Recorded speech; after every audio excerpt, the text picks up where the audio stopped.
Hi there, there's lots and lots of brushes out there in the art shops, isn't there? There's so many brushes and you've probably got quite a few in your collection. So the first thing, there's so much to know about brushes, but the single most important thing I think for the very first stage of learning about brushes is the category that they fall into, and it's the bristles. So here's a collection of brushes, and some of them are synthetic bristles and some of them are natural hair bristles. So let's have a look at the two of them and why you would use each of those.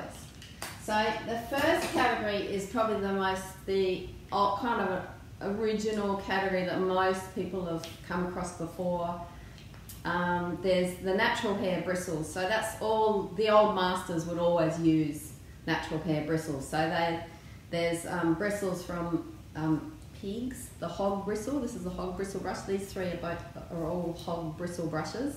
But you can get squirrel hair and sable hair and all sorts of other things. I prefer not to use them so much anymore because I just worry about the poor little animals, and also in the tropical climate that we live in, the insects and moths can get into those brushes and start eating away at the fibres, and I've had terrible tragedies sometimes with a really expensive natural hair brush. I pulled it out of the brush box and all the bristles have just fallen off because the little bugs and moths have eaten right at the base of the bristles, and so the hairs have just fallen off.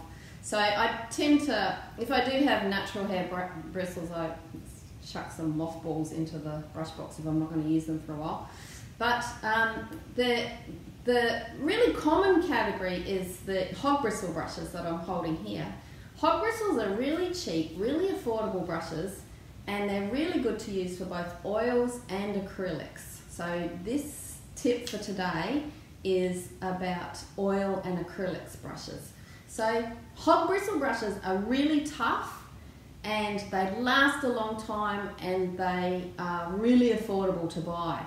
But the thing is, I reckon these ones are not as nice to paint with for the final painting. What these are really good at is for thumping on great big blobs of paint. We don't really want to thump on big blobs of paint. I'll talk to you about that in another session. But if you want to just scrub some paint into the canvas to get started with. So I'll just look at just one of these brushes, and if I've got a canvas and I want to just get some paint in, and I want to scrub the colour in and really like push it into the canvas to get started with, and I can use these hog bristle brushes quite happily to just scrub that paint in. You can see how I'm just really ramming the brush down and scrubbing it in all over the canvas. When you've got paint on it, it can really help you to get the colour scrubbed in, especially for doing underpainting. So if you work with our acrylics beginners classes and oil beginners classes, we learn a method that is the method of the old masters, where we get the lines drawn in first, then the tones, and then we finally finish with colour. So for the lines and for stages 1 and 2, for the line and the tone work, using one of these brushes is great because you can really scrub that colour into the canvas and get it quite messy and delicious in the underpainting. And it's very difficult to hurt these brushes. So that sort of scrubbing technique is something that you don't want to do with your very precious brushes. These hog bristle brushes are very tough, very affordable brushes, and they can take any amount of ill treatment.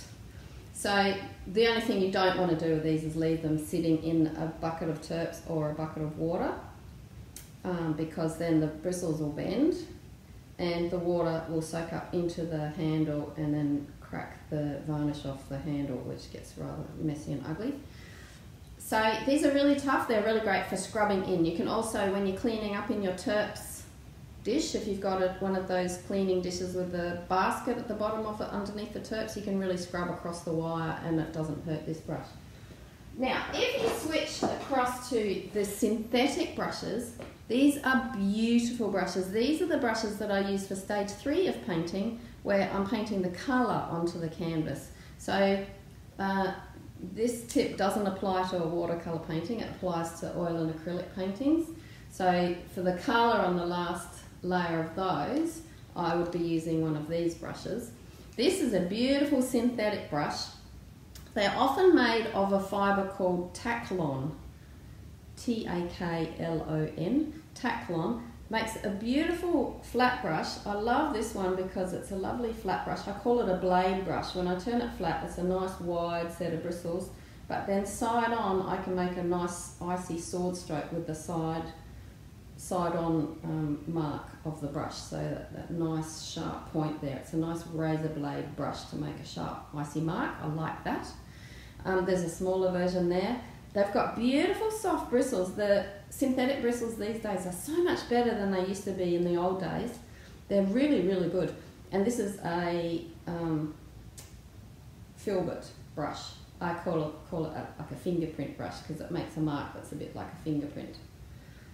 So my preference is flat brushes, but that's just a personal preference. And if you're painting with these ones, you need to treat them a bit better.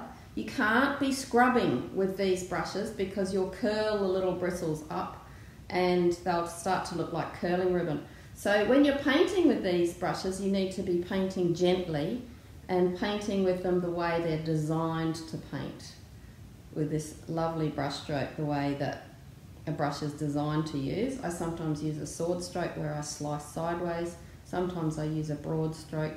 You can find out all about those brush strokes in the Zen and the Art of Art book, Foundations.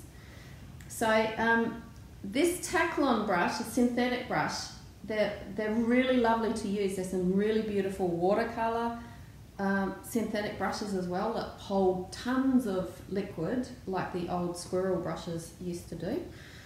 So synthetic brushes are kind of my favourite these days for doing final paintings. But you do need to treat them gently. You can't be scrubbing the metal basket inside your Terps wash-up dish, or you'll start to curl the ends of the bristles.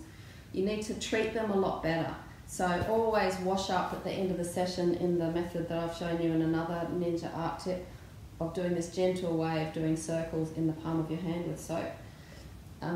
Treat them nicely and they'll last for years. This one I've had for years and it's really a lovely, lovely brush. So there's lots of different brands you can get. This particular one is the Montmartre Oil Taklon Bright, which are quite affordable professional series brushes. But there's lots and lots of brands that you can get that are just beautiful, that have synthetic bristles now that work beautifully to paint with. So that's the tip for today. The difference between hog bristle and synthetic bristle brushes and when to use them. You can scrub and ill-treat your hog bristle brushes, but you need to look after your synthetic brushes and then they'll look after you and you'll get some beautiful paintings out of them. Thanks for watching.